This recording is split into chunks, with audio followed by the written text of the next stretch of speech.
معرض وجود میں نہیں آیا تھا، اس سے پہلے کیا تھا؟ جی پہلے اس کو دیکھ لیتے ہیں۔ اوکے، اس ہجری سال سے پہلے عیسوی سال تھا، اور نبی اکرم صلی اللہ علیہ وسلم کے زمانے میں اور سیدنا ابو بکر صدیق رضی اللہ تعالیٰ عنہ کے زمانے میں جو تاریخ خطوط کے اوپر، معاہدوں کے اوپر لکھی جاتی تھی، وہ عیسوی سال کے حساب سے لکھی جاتی تھی۔ جناب نبی اکرم صلی اللہ علیہ وسلم کو نبوت ملی 40 سال میں۔ ذرا میں آپ کی توجہ چاہوں گا۔ پھر آپ 13 سال مکے میں رہے، آپ کی ایج 53 ایئر ہو گئی۔ پھر آپ کو ہجرت کا آرڈر آیا، آپ نے ہجرت کی، 10 سال آپ مدینے میں رہے۔ اس کے بعد آپ کی وفات کے بعد ابو بکر کی خلافت شروع ہوئی، وہ 2 سال اور 3 مہینے تھی، اور ابو بکر کی خلافت کے بعد سیدنا فاروق اعظم رضی اللہ تعالی عنہ کی خلافت شروع ہوتی ہے، وہ تقریباً 10 سال تھی۔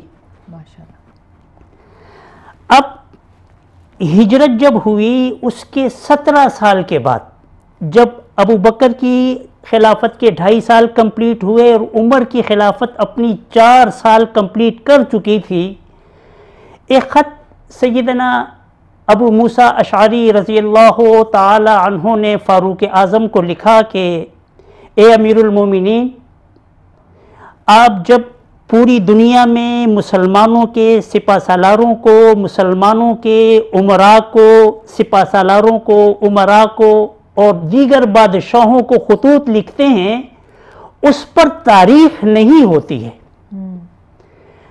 ابو موسیٰ اشعری نے بڑا اچھا کوئسچن کیا، ہمیں کیسے پتہ چلے گا کہ آپ نے یہ معاہدہ کب کیا، آپ نے یہ آرڈر کب دیا، اور یہ جو معاہدہ تھا، یہ جو آرڈر تھا، یہ کب منظور ہوا، اس پہ کیا عمل ہوا، کچھ پتہ نہیں چلے گا۔ ابو موسیٰ اشعری کی یہ بات سیدنا فاروق اعظم رضی اللہ تعالیٰ عنہ کو اچھی لگی۔ انہوں نے اکابر صحابہ کرام کی ایک جماعت کو جمع فرمایا اور ان سے پوچھا کہ ہمیں کیا کرنا چاہیے کہ ہم اپنی بھی ایک ہجری سال کا آغاز کریں۔ تو اکابر صحابہ کرام نے 4 رائے دی۔ وہ پہلی رائے یہ تھی کہ ہجری سال کا آغاز جناب نبی اکرم صلی اللہ علیہ وسلم کی ولادت، بعثت، پیدائش سے کیا جائے۔ دوسرا جو بات سامنے آئی وہ یہ تھی کہ جناب نبی اکرم صلی اللہ علیہ وسلم کی یہ جو ہجری سال ہے، یہ نبی اکرم صلی اللہ علیہ وسلم کی ہجرت سے کیا جائے، جب آپ مکے سے مدینے گئے۔ تیسری یہ بات آئی جب آپ صلی اللہ علیہ وسلم کو نبوت ملی، اس وقت سے ہجری سال کا آغاز کیا جائے۔ جو چوتھی رائے آئی وہ یہ تھی کہ جب آپ صلی اللہ علیہ وسلم کی وفات ہوئی، اس وفات کے سال سے ہجری سال کا آغاز کیا جائے۔ اب 4 مختلف رائے آئیں۔ صحابہ کرام نے میٹنگ میں بڑے غور و خوض کیے، اور اس میں ایک بات جو حضرت عمر کو اچھی لگی، انہوں نے یہ کہا کہ ہم ہجری سال کا آغاز اگر ہجرت مدینہ سے کرتے ہیں تو وہ زیادہ بہتر ہوگا۔ اس کے 4 فوائد ہیں۔ پہلا فائدہ یہ ہے کہ جب ہجرت مکے سے مدینہ ہوئی تو اس میں جو پہلا فائدہ ہمیں ملا وہ یہ تھا کہ جاء الحق وزہق الباطل، حق اور باطل الگ الگ ہو گئے۔ جو دوسرا فائدہ یہ ہوا کہ جب مسلمان مکے سے مدینے گئے تو مسلمانوں کو چین ملا، سکون ملا، پیار ملا مدینے والوں کا، اور رہن سہن میں ان کو آزادی ملی۔ جو تیسرا ان کو فائدہ ہوا وہ یہ تیسرا فائدہ ہوا کہ اسلام کو قوت ملی، طاقت ملی، اسلام کے پاؤں مضبوط ہوئے۔ جو چوتھا فائدہ تھا وہ یہ تھا کہ صحابہ کرام بڑی آسانی کے ساتھ اپنی عبادت، ریاضت، تقوی، طہارت اور عبادت کرنے لگے۔ تو اس وجہ سے سیدنا فاروق اعظم رضی اللہ تعالی عنہ نے یہ فائنل کیا کہ ہجری سال کا آغاز مدینہ، جو مکے سے مدینہ ہجرت ہوئی ہے، وہاں سے شروع کیا جائے۔ تو اب یہ ہجری سال کا 17واں سال تھا جب یہ میٹنگ ہو رہی ہے۔ اس میٹنگ میں یہ فائنل ہوا کہ ہم 17 سال پیچھے جا کر ہجری سال وہاں سے شروع کریں گے۔ تو یہ اس طرح ہجری سال کا آغاز ہوا ہے، اور سیدنا فاروق اعظم رضی اللہ تعالیٰ عنہ کو یہ کریڈٹ جاتا ہے کہ یہ موجد ہے، یہ بانی ہے ہجری سال کے آغاز کرنے کا۔ تو یہ کس خلیفہ راشد کا کارنامہ تھا؟ یہ پہلے خلیفہ ہیں حضرت ابوبکر، دوسرے ہیں عمر، تیسرے ہیں عثمان، چوتھے ہیں علی۔ تو یہ جس خلیفہ نے ہجری سال کا آغاز کیا وہ دوسرے خلیفہ یعنی سیدنا فاروق اعظم رضی اللہ تعالیٰ عنہ ہیں۔ اچھا جی، اچھا جی۔ آپ کا اس کے اوپر کچھ؟ میں اپنے فکری حوالے سے اس پہ بات کروں گا کہ ایک تو یہ میں اضافہ کر دوں کہ نبی علیہ السلام کے بعد عمر فاروق رضی اللہ تعالیٰ عنہ سے پہلے سیدنا ابو بکر صدیق جب تھے تو خلافت تھی اور خلیفہ کہتے تھے جی۔ یہ بھی عمر فاروق کے لسٹ پہ بڑے کارنامے ہیں، اسلامی امت پہ اس کے بڑے احسانات ہیں۔ امیر المومنین کا لقب بھی پہلا جو ملا وہ حضرت عمر فاروق رضی اللہ تعالیٰ عنہ کے دور سے شروع ہوا۔ جس طرح پولیس کا نظام تھا، ٹیکس کا نظام تھا، بڑی جزیے کا نظام، جہاں اور بہت سی چیزیں تھیں وہاں یہ سنہ ہجری کا آغاز۔ اب اس میں جو مفتی صاحب نے بڑی تفصیل سے آپ کو کہا، میں جو اس میں چیز ایڈ کرتا ہوں دو چیزیں ہیں کہ یہ امت پہ حضرت عمر کا بہت بڑا احسان ہے کہ اس میں تشخص کا عنصر ہے کہ عیسائیوں کا یا عیسائیت کا ایک تھا سنہ عیسوی جس کو مسلمان استعمال کرتے تھے، نبی علیہ السلام نے استعمال کیا، سیدنا ابو بکر صدیق نے، عمر فاروق نے، اگرچہ اس میں کوئی مذہبی جنگ یا ایسی چیز نہیں تھی لیکن ایک تشخص کا عنصر تھا کہ جب مسلمان اس کا اپنا ایک سنہ ہجری بھی ہو، ایک کاؤنٹنگ کا نظام ہو، سال کے حساب مہینے جو ہے مسلمانوں کے ہوں۔ ایک یہ ہے کہ ایک عمر فاروق کا یہ اعزاز ہے کہ اس نے ایک تشخص جو ہے اس لحاظ سے بھی امت کو دیا، لیکن اسی وقت دوسری طرف میں آپ کی توجہ اس طرف مبذول کراؤں کہ اسلام میں جو دو اصول ہیں، ایک پرائمری ہیں ایک سیکنڈری ہیں۔ یہ وہ اصول ہیں جو سیکنڈری ہیں۔ نبی علیہ السلام کے دور میں یہ ایسی چیز نہیں ہے جس پہ آج بھی جو تنگ نظر جو ایک انسان دوستی اور انسانیت کا تصور ہے کہ یہ صرف تاریخ کو ریکارڈ کرنے کے لیے ایک ذریعہ تھا، بالکل، اور ایک پہچان عمر فاروق نے دی، لیکن یہ تعصب اس کو یا تفریقے یا دوسرے انسانوں کے ساتھ، چاہے وہ عیسائی ہیں چاہے وہ ہندو ہیں، ان کے ساتھ، کیونکہ نبی علیہ السلام اور سیدنا ابوبکر صدیق کی زندگی ہے کہ اگر یہ چیز بہت زیادہ ضروری ہوتی، اسلام کے بنیادی مقاصد میں ہوتی تو نبی علیہ السلام کو عطا کر دی جاتی، لیکن نبی علیہ السلام کے دور میں دین مکمل ہوا اور اس وقت سنہ ہجری نہیں تھا، یہ سنہ ہجری نہیں تھا۔ تو یہ اپنے معاشرے میں زندگی گزارنے کے لیے جو ہمیشہ سبجیکٹ ٹو چینج اور سبجیکٹ ٹو ویریشنز ہوتی ہے وہ اصول ہیں جو امت کے لیے عمر فاروق نے کیا، لیکن اس کے ساتھ جس طرح آج کل کوئی عیسوی اے ڈی استعمال کرتا ہے ہم جو اور کوئی اسلامی کیلنڈر استعمال کرتا ہے، تو دونوں استعمال کیے جا سکتے ہیں، لیکن ہاں ہجری جو سنہ ہے، سنہ ہجری ہے، وہ مسلمان کے ایک تشخص ہے، اگر وہ استعمال کرے یا نہ کرے اس کو پتہ ضرور ہونا چاہیے کہ ہمارے مسلمانوں کا سال جو عمر فاروق نے شروع کیا تھا وہ سنہ ہجری سے۔ یہاں پہ ویسے نیوز پیپرز میں نے بہت دیکھا ہوا ہے، لیکن یہاں پہ یو اے ای میں سارے جو جی سی سی ممالک ہیں، جتنے مسلمان ملک ہیں، اس میں زیادہ تر میں نے دیکھا ہے کہ اگر جارجین کیلنڈر بھی لکھا جاتا ہے تو ہجری بھی ہے، ہجری بھی لکھا جاتا ہے، بالکل، تو ایک پہچان ہے، اس کا عنصر ہے، اس کو رکھنا چاہیے، لیکن یہ نفرت یا تفریق کا باعث نہیں بننا چاہیے۔ ایگزیکٹلی۔ اینی وے، ماشاء اللہ، آج تو مجھے کافی چیزیں مفتی صاحب سے بھی بہت ساری چیزیں سیکھنے کو پڑی، کیونکہ مجھے اتنی ان ڈیپتھ چیزیں تو بالکل نہیں پتہ تھی اور انہوں نے بہت پیاری پیاری باتیں کی ہیں۔ لیتے ہیں ایک چھوٹا سا بریک اور واپس آتے ہیں کچھ مور انفارمیشن کے ساتھ۔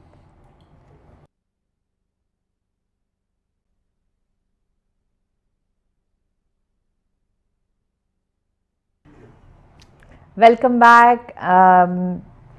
ہم آ گئے واپس، ہمارے سامنے اچھی خاصی چیزیں بھی آ گئی ہیں، لیکن میں اس کے لیے تھوڑا سا آپ لوگوں سے بات کر کے ہی مجھے تو کافی مفتی صاحب تھینک یو سو مچ، آپ نے ہم سب کے لیے ایکچولی بہت ساری باتیں اس طریقے سے کی۔ اب جب ہم بات کرتے ہیں یکم محرم الحرم کی، حضرت عمر فاروق کی شہادت کا دن ہے، اس حوالے سے آپ کچھ آڈینس کو بتانا چاہتے ہیں، سمجھانا چاہتے ہیں، کچھ بھی؟ یکم محرم الحرام اسلام کے بطل جلیل اور وہ شخصیت جو ایسی صفات و کمالات کا مالک ہے کہ دنیا میں وہ صفات و کمالات آپ کے بعد بعض ایسی صفات کسی کو نہیں ملے، قیامت کی صبح تک وہ صفات کسی کو نہیں ملیں گی۔ عمر دنیا میں ایک ہی آیا تھا، قیامت کی صبح تک آپ جیسی شخصیت دوبارہ نہیں آئے گی۔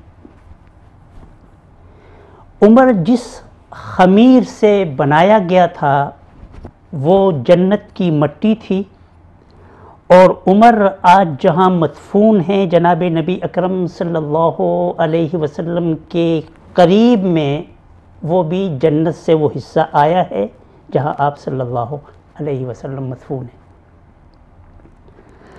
عمر کی رعایا کے اعتبار سے اگر خدمات دیکھی جائیں، ان کی حکومت کے اعتبار سے اگر خدمات دیکھی جائیں، ان کو اگر بہترین باپ کی حیثیت سے دیکھا جائے، تو ایسے عجیب و غریب کمالات معزات آپ کے ہیں کہ دنیا ورطہ حیرت میں ڈوب جاتی ہے۔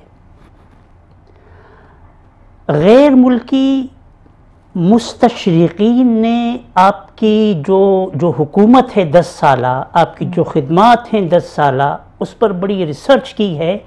آج بھی ایڈورڈ کفن ایک عیسائی مورخ ہے، اس نے اپنی کتاب میں لکھا ہے کہ دنیا میں اگر ایک عمر اور آ جاتا، دنیا سے غیر مسلم جو اقوام ہیں ان کا نام مٹ جاتا۔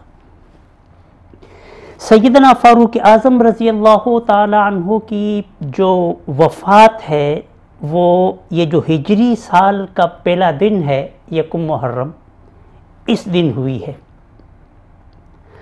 اور آپ کا کوشچن یہ ہے کہ آپ اسلام لائے تو وہ کیا سٹوری ہے؟ جی، عرب میں قریش میں 2 شخصیات تھیں جو قوت میں، طاقت میں، بہادری میں، دلیری میں، بے خوفی میں، نڈرپن میں، جرت میں بے مثال تھی۔ علم قیافہ ایک علم ہے، اس علم کی روشنی میں جو شخص تھوڑا سا جس کی باڈی اچھی ہو، جس کا قد تھوڑا سا اونچا ہو، وہ نڈرپن میں، بہادری میں وہ زیادہ ان میں ایسے لوگوں میں ہوتی ہے۔ عمر کی جو جسامت تھی وہ آپ عام آدمیوں سے تھوڑے سے بڑے تھے، اور آپ کی جو چہرہ تھا یہ پھولا ہوا تھا، اور آپ کی مونچھیں بڑی تھی۔ تو آپ جرت و بہادری میں جو 2 لوگ مشہور تھے، ایک عمر بن خطاب تھا، ایک عمر بن حشام تھا، جو ابو جہل کے نام سے مشہور ہے۔ تو جناب نبی اکرم صلی اللہ علیہ وسلم خانہ کعبہ کا غلاف پکڑ پکڑ کر دعا کیا کرتے تھے، اللہم اعز الاسلام بعمر بن الخطاب او بعمر بن حشام، عمر بن حشام، کہ 2 لوگوں کے لیے اے اللہ میں خانہ کعبہ کا غلاف پکڑ رہا ہوں، یا اللہ عمر بن خطاب کو یا عمر بن حشام کو اسلام کی دولت سے مالا مال فرما، تاکہ اسلام عروج پائے، ترقی کرے۔ یہ دعا ہوئی۔ تو دوسرے دن کفار کی کمیٹی، قریش مکہ کی کمیٹی بیٹھی کہ بڑا غوغا ہے، بڑا یہ مسلمان جو ہے وہ ان کا دین پھیل رہا ہے، 39 لوگ مسلمان ہو گئے ہیں، یہ آہستہ آہستہ ان کی تعداد بڑھ رہی ہے۔ کفار نے میٹنگ کی، ابو جہل بھی تھا، عمر بن خطاب بھی تھا، باقی بھی تھے، عتبہ بھی تھا، شیبہ بھی تھا، کیا ایسا نہ کریں کہ اس چراغ کو، اس چاند کو، اس محمد صلی اللہ علیہ وسلم کا یہ چراغ ہی ہمیشہ کے لیے گل کر دیں، تاکہ یہ جو اسلام عروج پا رہا ہے یہ رک جائے۔ تو میٹنگ میں کفار نے پوچھا کہ کون ہے جو محمد صلی اللہ علیہ وسلم کو قتل کریں گے؟ عمر نے کہا میں کروں گا۔ تلوار اٹھائی اور نکل پڑے۔ چل رہے تھے غصے میں، سامنے میں ایک قبیلہ ہے، قبیلہ بنو زہرہ کے ایک شخص ہیں، سعد بن ابی وقاص رضی اللہ عنہ۔ وہ ملے، پوچھا عمر کہاں کا ارادہ ہے، کہاں جا رہے ہو؟ عمر بڑے جوش میں تھے، انہوں نے کہا محمد کو قتل کرنے کے لیے جا رہا ہوں۔ سعد بن ابی وقاص نے کہا اے عمر،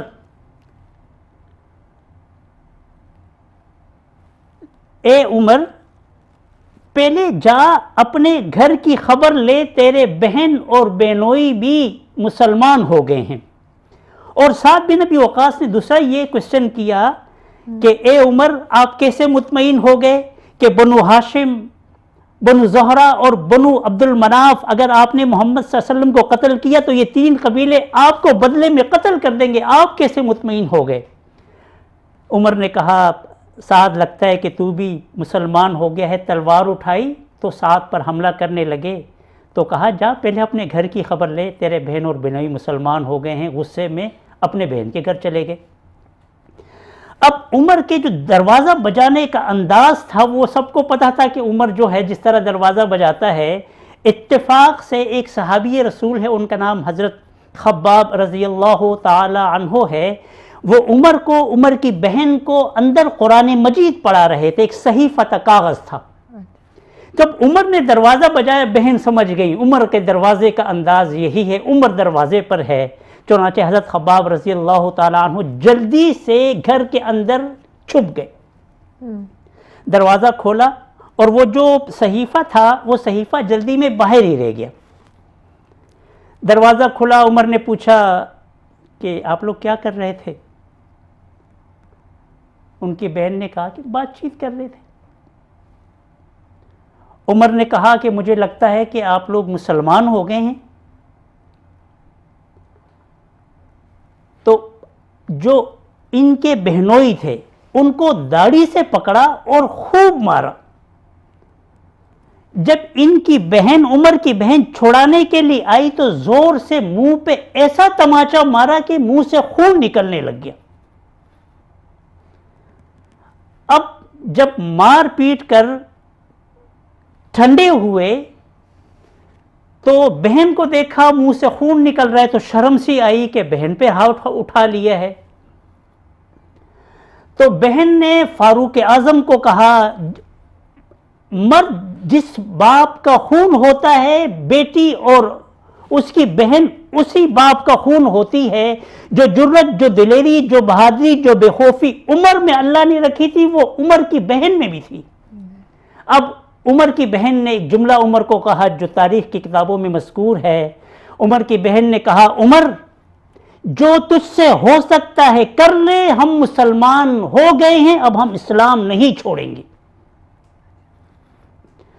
چنانچہ اب تھوڑے سے اور مزید ٹھنڈے ہوئے تو جو باہر صحیفہ تھا اس پہ سورہ طٰہٰ لکھی ہوئی تھی۔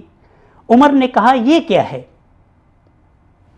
تو عمر کی بہن نے کہا کہ یہ ہمارا قرآن ہے، سورہ طٰہٰ اس کاغذ پہ لکھی ہے۔ عمر نے کہا مجھے دکھائیں۔ بہن نے کہا نہیں، تو کافر ہے، تو نجس ہے، یہ آپ اس کو چھو بھی نہیں سکتے، آپ اس کو ہاتھ بھی نہیں لگا سکتے، پہلے جائیں غسل کریں پاک صاف ہو جائیں پھر آئیں، پھر ہم آپ کو دکھائیں گے۔ چنانچہ عمر گئے، غسل کیا اور ٹھنڈے ہو گئے، واپس آئے، سورہ طٰہٰ پڑھی، انی انا اللہ لا الہ الا انا فاعبدنی واقم الصلاۃ لذکری پر پہنچے تو اللہ تبارک و تعالیٰ نے ان کے دل کو تبدیل کر دیا۔ اچھا، پوچھا کہ محمد صلی اللہ علیہ وسلم کہاں ہیں؟ آپ نے فرمایا، بہن نے فرمایا کہ ابو ارقم کے گھر پر ہوتے ہیں۔ کہا کہ ٹھیک ہے، مجھے بھی وہاں لے جائیں۔ ابھی بہن کو بھی کچھ نہیں پتا، بہنوئی کو بھی کچھ نہیں پتا، چل پڑے۔ تو جب وہاں پہنچے تو حضرت امیر حمزہ اور دیگر باقی صحابہ کرام نے جب عمر کو دیکھا تو صحابہ کرام نے اللہ کے رسول صلی اللہ علیہ وسلم سے ارشاد فرمایا عمر، اللہ کے رسول عمر آ رہے ہیں اور ہاتھ میں تلوار ہے۔ امیر حمزہ نے کہا کہ اگر اچھی نیت سے آ رہا ہے تو ویلکم، اگر بری نیت سے آ رہا ہے تو اسی کی تلوار ہوگی، اسی کی تلوار سے اس کا سر جو ہے وہ تن سے جدا کر دیا جائے گا۔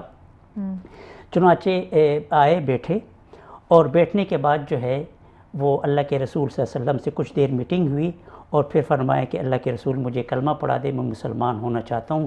کلمہ پڑھا، مسلمان ہوئے، صحابہ کرام نے نعرہ تکبیر بلند کیا اور اس کے بعد بات چیت ہوئی. بات چیت کے بعد جب وہ میٹنگ ختم ہونے لگی تو اللہ کے رسول صلی اللہ علیہ وسلم نے صحابہ کرام سے ارشاد فرمائے کہ نماز کا وقت ہے, نماز کی تیاری کریں. عمر نے ایک کوشچن کیا, اللہ کے رسول صلی اللہ علیہ وسلم نماز یہاں پڑھیں گے یا خانہ کعبہ میں پڑھیں گے؟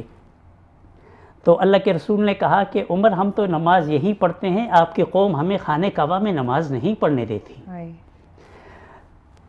پھر عمر نے کہا کہ اللہ کے رسول صلی اللہ علیہ وسلم میں نے سنا ہے, یہ گھر میں بتایا تھا, میں نے سنا ہے کہ آپ خانہ کعبہ کا غلاف پکڑ کر دعا کرتے ہیں کہ اللہم اعز الاسلام بعمر ابن الخطاب, اے اللہ اسلام کی عزت کے لیے عمر ابن الخطاب کو اسلام عطا فرما. ہاں میں یہ دعا کرتا ہوں, اللہ کے رسول نے کہا. پھر عمر نے کہا کہ اللہ کے رسول صلی اللہ علیہ وسلم میں ایمان نہیں لایا, آپ نماز دار بنی ارقم میں پڑھتے تھے, میں ایمان لے آیا, آپ نماز یہی پڑھیں گے, پھر میرے ایمان لانے میں, میرے اسلام لانے میں تو کوئی فرق نہیں ہے. اللہ کے رسول کو کہا کہ تیاری کریں, ہم خانہ کعبہ میں نماز پڑھیں گے. چنانچہ اللہ کے رسول صلی اللہ علیہ وسلم نے تیاری کی خانہ کعبہ کے جانے کے لیے, اور جب تھوڑا سا آگے گئے تو عمر نے اعلان کیا کہ میں مسلمان ہو چکا ہوں اور میں اللہ کے رسول صلی اللہ علیہ وسلم کو خانہ کعبہ لے کے جا رہا ہوں, جس نے میرا راستہ روکنا ہے وہ روک کے دکھا دے. علل اعلان جو ہے وہ رسول اللہ صلی اللہ علیہ وسلم کو خانہ کعبہ لے گئے. کفار جو رات کو جنہوں نے میٹنگ کی تھی, وہی شخص جو اللہ کے رسول کو قتل کرنے کے لیے آ رہا تھا, اللہ کے رسول کی دعا کی برکت سے وہ اسلام بھی لے آیا اور مسلمانوں کو خانہ کعبہ میں نماز بھی پڑھائی. اس دن کفار کے ماتم کا دن تھا, وہ بہت افسوس میں تھے کہ ہمارا جو بہترین سپہ سالار تھا آج اللہ کے رسول صلی اللہ علیہ وسلم کی جھولی میں جا کر مسلمان ہو گیا ہے. اس طرح جو ہے یہ آپ ایمان اور اسلام لائے, جو تاریخ کی بہترین ترین ہسٹری ہے. جو حدیث بخاری ہے اور جو تاریخ کی تمام کتابیں ہیں, انہوں نے اس ہسٹری کو ذکر کیا ہے.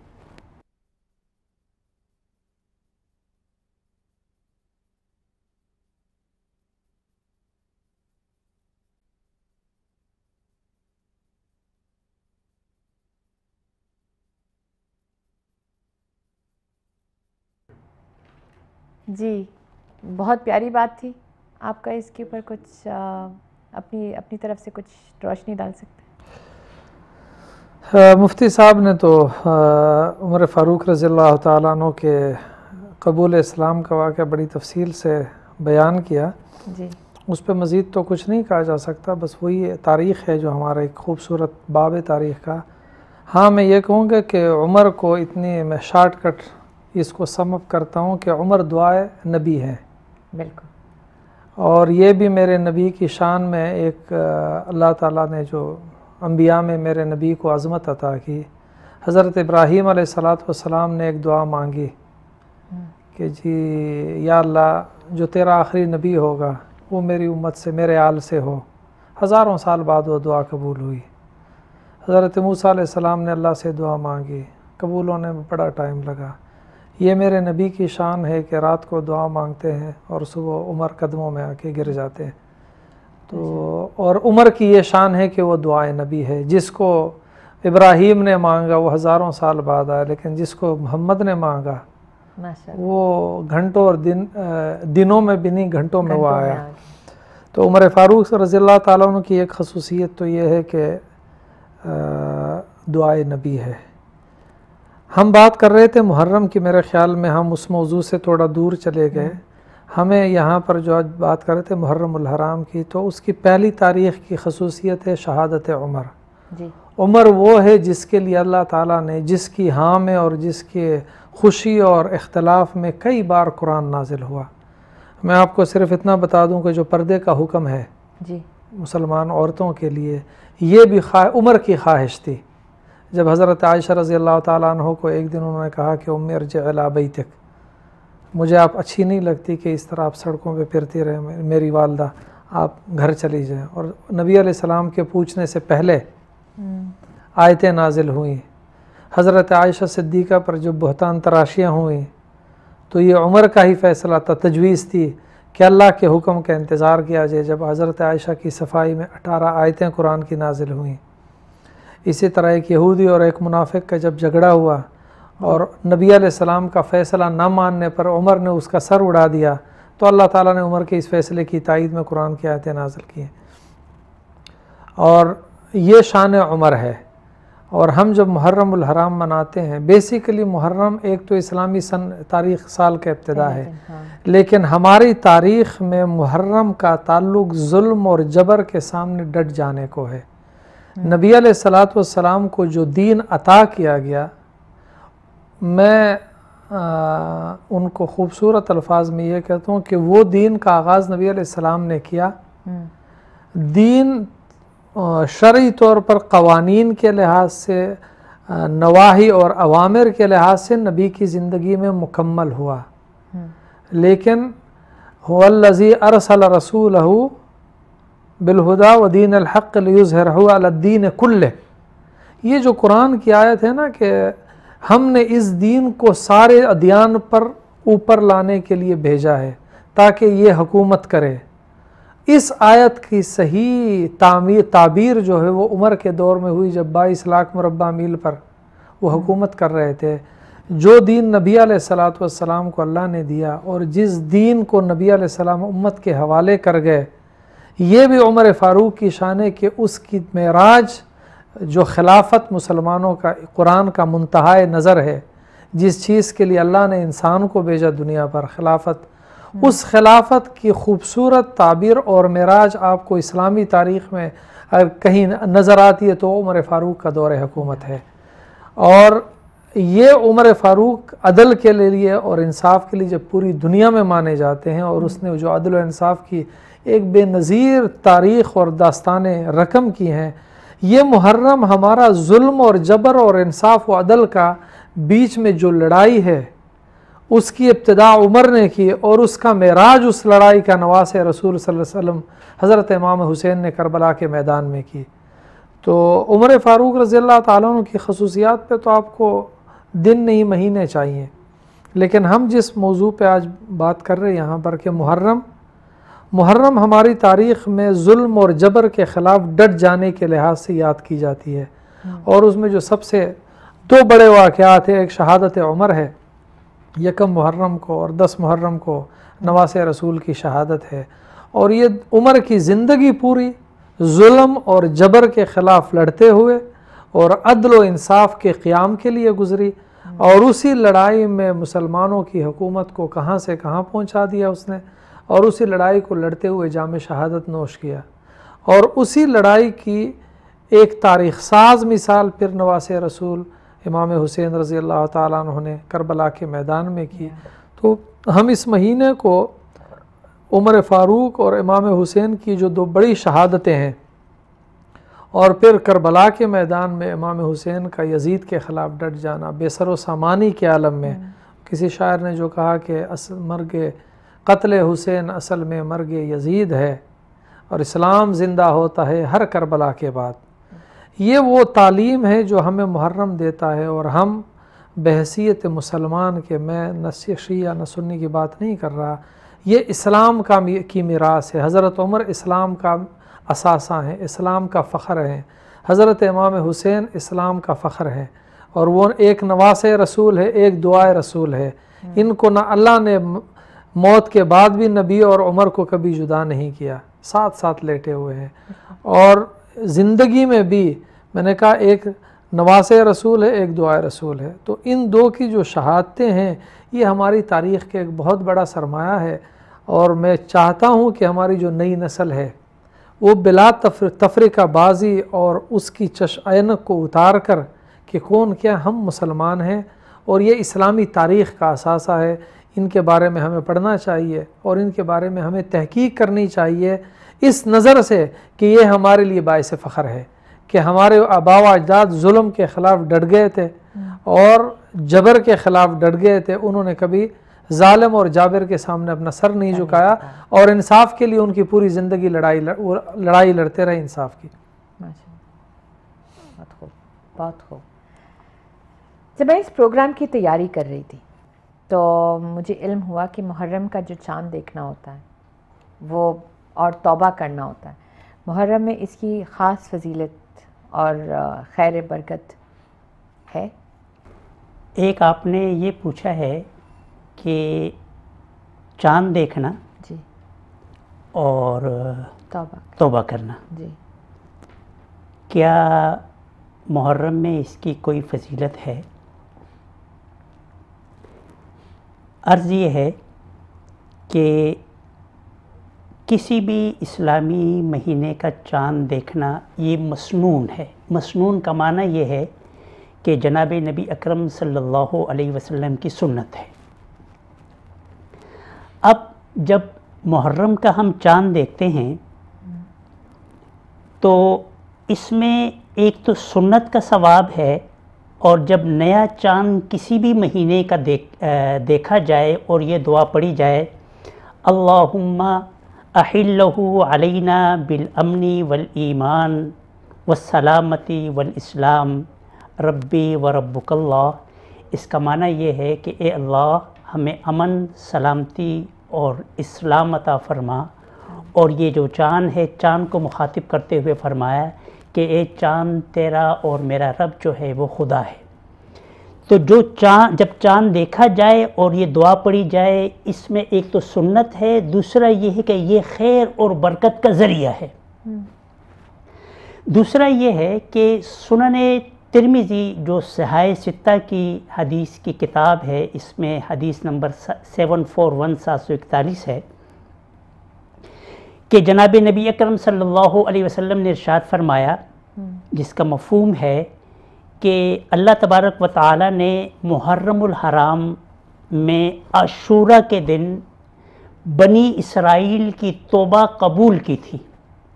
جو اس عاشورہ والے دن اپنے گناہوں کی معافی مانگتے ہوئے جو انسان توبہ کرے گا، اللہ کی ذات سے امید ہے کہ اللہ تبارک و تعالی اس کی توبہ کو قبول کریں گے. چاند دیکھنا مسنون ہے. عاشورہ کے 10 تاریخ کو، محرم کی 10 تاریخ کو توبہ کرنا یہ بھی مسنون ہے، اور یہ حدیث میں مروی ہے. اللہ تبارک و تعالی مسلمانوں کو اس عاشورہ کے دن بھی رکھتے ہیں نا، جتنا مجھے جی عاشورہ کے دن اللہ تبارک و تعالی مسلمانوں کو توبہ کرنے کی توفیق عطا فرمائے. جی میں یہ تو اپنی طرف سے ایک اور چیز پوچھ رہی ہوں کہ ہم لوگ روزہ بھی رکھتے ہیں اس دن، فاسٹنگ بھی ہوتی ہے، مطلب یہ جو عاشورہ کا دن ہے آپ کے گناہ معاف ہوتے ہیں. جی یہ بات صحیح ہے؟ یہ جو عاشورہ کا دن ہے، جی یہ بھی آپ کا کوشچن بڑا اچھا ہے. جی اور یہ جو عاشورہ کا روزہ ہے، پہلے ہم یہ عاشورہ سمجھتے ہیں، پھر ہم یہ عاشورہ کا روزہ سمجھتے ہیں، اور پھر اس عاشورہ کے روزے میں جو اس میں کیا کس طرح رکھنا چاہیے، اس کی تفصیل جو ہے اس میں تھوڑی سی تفصیل ہے، میں عرض کر دیتا ہوں. جب رمضان کے روزے فرض نہیں ہوئے تھے، اس وقت مسلمانوں پر عاشورہ یعنی 10 محرم کا روزہ فرض تھا.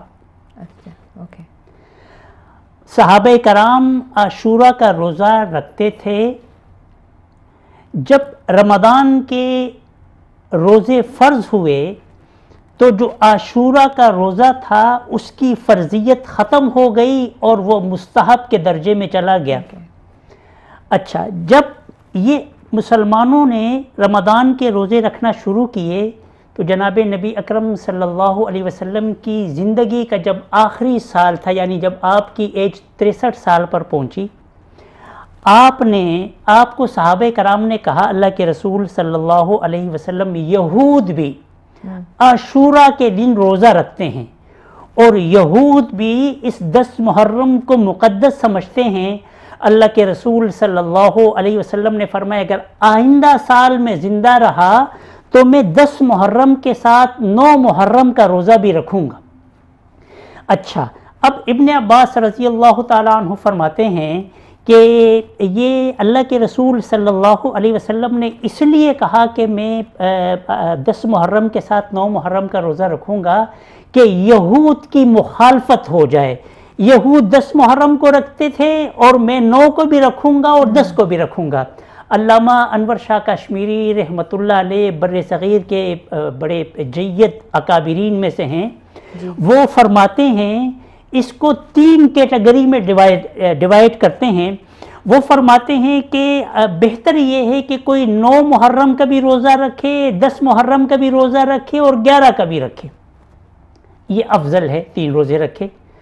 وہ کہتے ہیں کہ دوسری کیٹیگری یہ ہے کہ 10 محرم کے ساتھ یا 9 محرم کا رکھ لے 2 روزے رکھ لے، یا 10 محرم کے ساتھ 11 کا رکھ لے 2 روزے رکھ لے، یہ دوسرے درجے پر افضل ہے۔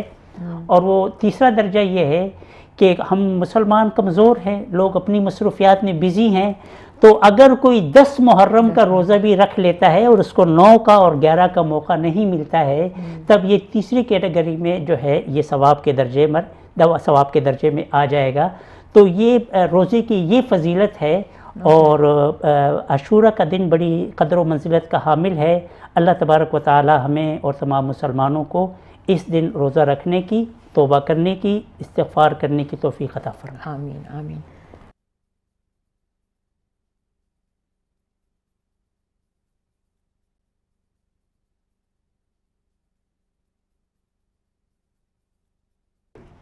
جی سر۔ جی مفتی صاحب نے دعاؤں کا اور مسنون دعاؤں کا، یہود کا ذکر کیا۔ میں ہمیشہ اسلام کو عبادات کا دین نہیں سمجھتا، یہ عمل کا دین ہے۔ جی۔ اور عبادات جتنی بھی ہیں ان کا اگر رزلٹ عمل میں نہ ہو تو پھر آپ دیکھیں کہ مسلمان ابھی مکہ میں جا کر اور گھروں میں کتنی دعائیں ہم کر رہے ہیں، کبھی قبول نہیں ہو رہی، مسلمان نیچے جا رہے ہیں کیونکہ عمل نہیں ہے۔ لہٰذا میں اپنی طرف سے یہ میسیج دوں گا کہ ہم محرم الحرام کا جو ایسنس ہے، مفتی صاحب نے یہ تو واضح کر دیا کہ یہود کے لیے بھی وہ ہے، محترم ہے۔ یہ عاشور اسلامی تاریخ کا ایسا نہیں ہے کہ صرف اس میں شہادت عمر اور شہادت حسین ہوئی نا، پہلے بھی یہ محترم تھا۔ مفتی صاحب نے بتایا کہ مسلمان روزہ فرض تھا، ابراہیم علیہ السلام یہود کے دور میں۔ اب ہم یہ سوچتے ہیں کہ پھر مسلمانوں نے اس کو مختلف کیسے کر دیا، سوال یہ پیدا ہوتا ہے۔ دعائیں تو وہ بھی مانگتے تھے، دعائیں ہم سارا سال مانگتے ہیں، لیکن میری نظر میں جو محرم کی خصوصیت اسلام کے حوالے سے ہے کہ عمر فاروق کی زندگی نے عدل و انصاف اور کفر کے خلاف یا ظلم کے خلاف جو لڑتے ہوئے زندگی گزاری ہے، یا پھر نواسے رسول نے ان دعاؤں کو عملی جامہ پہنایا کربلا کے میدان میں، اور وہ ظلم کے خلاف ڈٹ گئے۔ ہمارے لیے دعائیں، جیسے مفتی صاحب نے کہا کہ ہر چاند دیکھنا سنت ہے، آپ دعا کریں، آپ وہ خوراک بانٹے، لوگوں میں خیرات بانٹیں، لیکن کیا محرم الحرام کا یہی پیغام ہے ہمارے لیے؟ نہیں۔ محرم الحرام میں کیا نواسے رسول نے کربلا کے تپتے ہوئے ریت میں اس لیے قربانی دی کہ ہم بات کریں کہ جی اس دن ہم خیرات کریں؟ بڑے افسوس کی بات ہے۔ کیا عمر فاروق رضی اللہ تعالیٰ عنہ نے اپنی زندگی شہادت قبول کی اور اس کو اپنے دشمنوں نے مارا اس لیے کہ وہ عبادات کرتے تھے؟ نہیں جی، عبادات سے آپ کی کسی کو خطرہ نہیں ہے۔ وہ جو عمل کی زندگی عمر کی تھی وہ دشمن کے نظر میں کٹکتی تھی، اور پھر ان دعاؤں کو عملی جامہ اگر آپ نہ پہنائیں تو کوئی فائدہ نہیں ہے۔ نواسے رسول نے دنیا کو یہ پیغام دیا، محرم الحرام عاشور یہ ہمارے لیے جو بہت محترم اور بہت مختص ہو گیا۔ یہود سے فرق کیا ہوا؟ یہود دعائیں مانگتے تھے اپنے گناہوں کی، لیکن نواسے رسول نے بے سر و سامانی کے عالم میں ظلم کے خلاف کھڑے ہو کر کلمہ حق کی آواز بلند کی، صدائے حق بلند کی۔ 72 کا لٹا ہوا قافلہ، اور وہ یزید کی فرعونیت کے سامنے ڈٹ گیا۔ یہ وہ عمل ہے جس نے اسلام کو رہتی دنیا تک، حسین صرف مسلمانوں کا نہیں ہے، حسین انسانیت کا ہے۔ امام حسین رضی اللہ تعالیٰ عنہ، حضرت عمر فاروق رضی اللہ تعالیٰ عنہ، جس طرح مفتی صاحب نے کہا کہ ایک عیسائی نے کتاب لکھا، کیونکہ اس کا انصاف، اس کا عدل اور اس کا ظلم کے خلاف جو لڑائی تھی وہ مسلمانوں کے لیے نہیں تھی، وہ انسانیت کے لیے تھی، نظام عدل قائم کرنے کے لیے تھی۔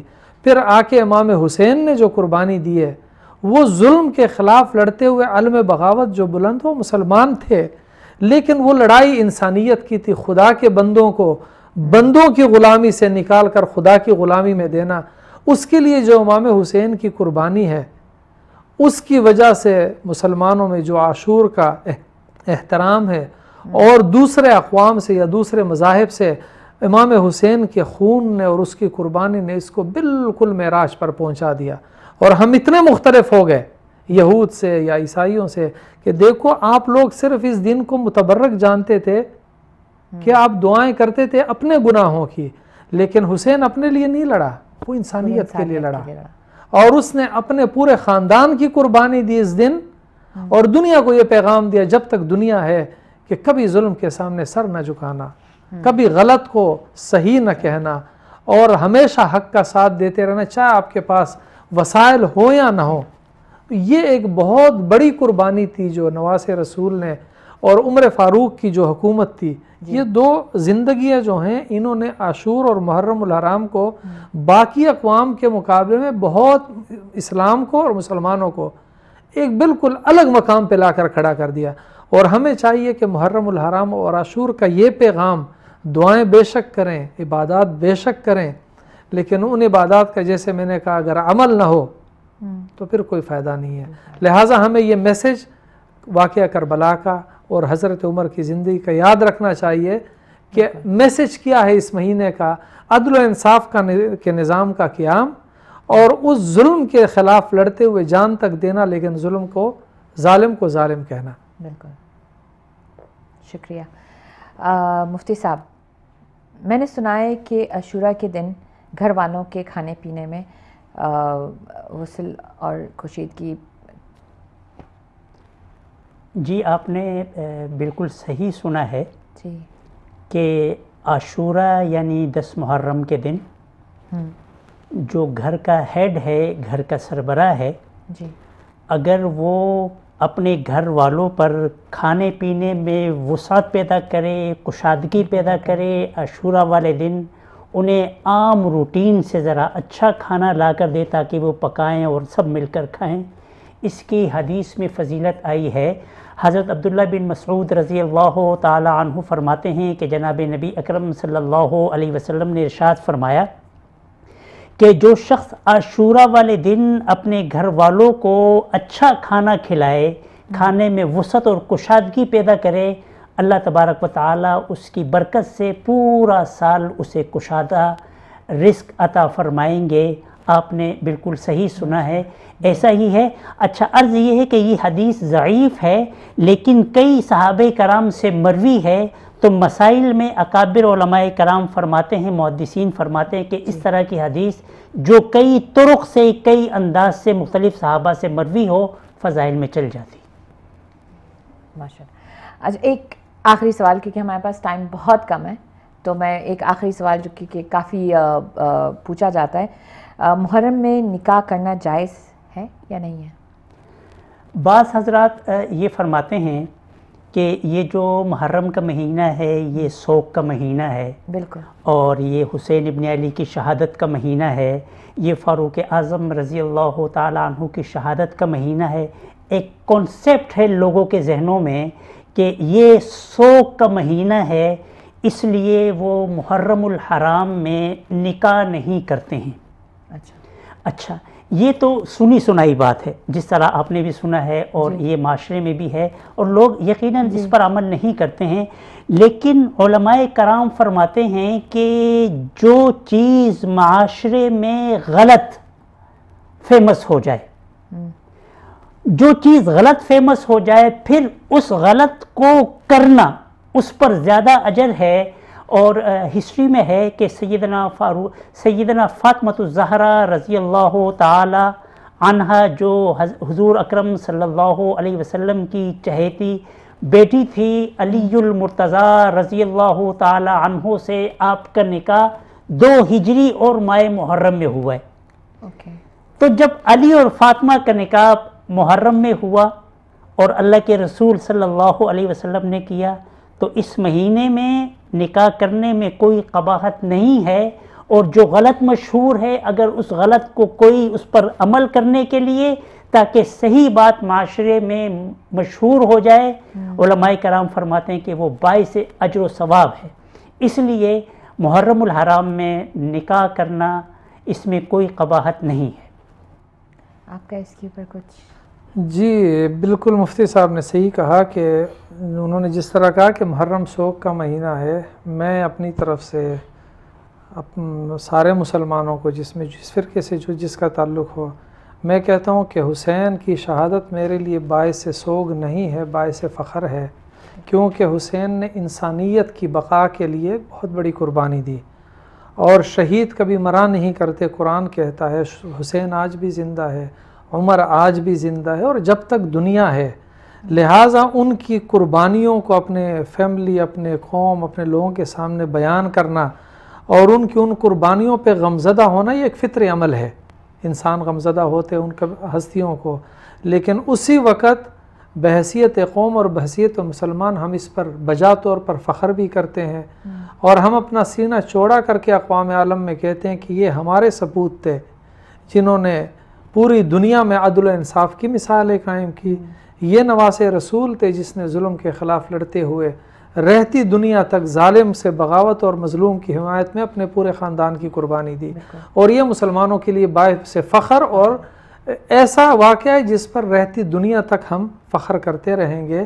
اور اس لیے اس مہینے کو سوگ کا مہینہ کہنا، ہاں حسین کی شہادت میں وہ آنکھ جو نم نہ ہو، جو اشکبار نہ ہو، وہ میرے خیال میں ایمان کی کمزوری ہے، لیکن اس مہینے کو سوگ کا مہینہ کہنا، یہ میرے خیال میں مفتی صاحب نے جس طرح کہا یہ غلط ہے، اور اس کی نفی کرنے میں اتنا ہی اجر ہے جس طرح کے دوسرے نیک کام کرنے میں اجر ملتا ہے انسان کو۔ بیسیکلی یہ جو محرم ہے، یہ میں نے یہ کہا کہ بعض لوگ یہ کہتے ہیں کہ جو غلط کانسیپٹ مشہور ہوا ہے جی کہ یہ سوگ کا مہینہ ہے، بعض لوگ جو کہتے ہیں کہ محرم میں نکاح کرنا یہ جائز نہیں ہے، میں نے ان کا ریفرنس دیا ہے۔ محرم تو جرت، بہادری، دلیری، بے خوفی، نڈرپن اور یزید جیسے شخص کے مقابلے میں جرت و بہادری کے ساتھ کھڑے ہونے کا نام ہے، اور 72 لوگ واقع کربلا میں جنہوں نے اپنی جان پیش کی ہے، عمر جیسے عظیم الشان شخصیت نے منبر رسول پر جان دی ہے۔ میں نے یہ نہیں کہا کہ محرم سوگ کا مہینہ ہے، محرم تو کفر کے مقابلے میں جڑ جانے کا نام ہے۔ میں نے ان لوگوں کا ریفرنس دیا ہے جو یہ کہتے ہیں کہ محرم سوگ کا مہینہ۔ بالکل نہیں، یہ تو یہ مفتی صاحب ہم یہی کہہ رہے ہیں کہ ان کی نفی کرنے میں جو آپ نے کہا کہ جو لوگ نکاح کرتے ہیں واقعتاً ان کا اتنا ہی ثواب ہے جس طرح کوئی بھی نیک کام، کیونکہ اس چیز کی حوصلہ شک نہیں کرنی چاہیے کہ جو لوگ اس کو سوگ کا مہینہ کہتے ہیں، نہیں، میری آنکھ ہر عاشور پہ اشبار ضرور ہوتی ہے کہ جب میں نواسے رسول کی قربانی کو یاد کرتا ہوں، لیکن بجا طور پر میں اس پہ فخر بھی کرتا ہوں کہ یہ امت انسانیت میں یہ اعزاز بھی اللہ تعالیٰ نے اہل بیت اور نواسے رسول اور امت مسلمہ کو دیا کہ ظلم کے خلاف لڑنے کی ایسی داستان رقم کر دی کہ جب تک دنیا زندہ ہے انسانیت اس پہ فخر کرتی رہے گی۔ تھینک یو سو مچ، بہت بہت شکریہ آپ لوگوں نے ہمیں ہماری اسٹوڈیو کو بھی ٹائم دیا، ہمیں ٹائم دے دیا، اور ہماری آڈینس کو بھی اتنی زیادہ انفارمیشن دی ہے۔ بہت بہت شکریہ آپ دونوں کا۔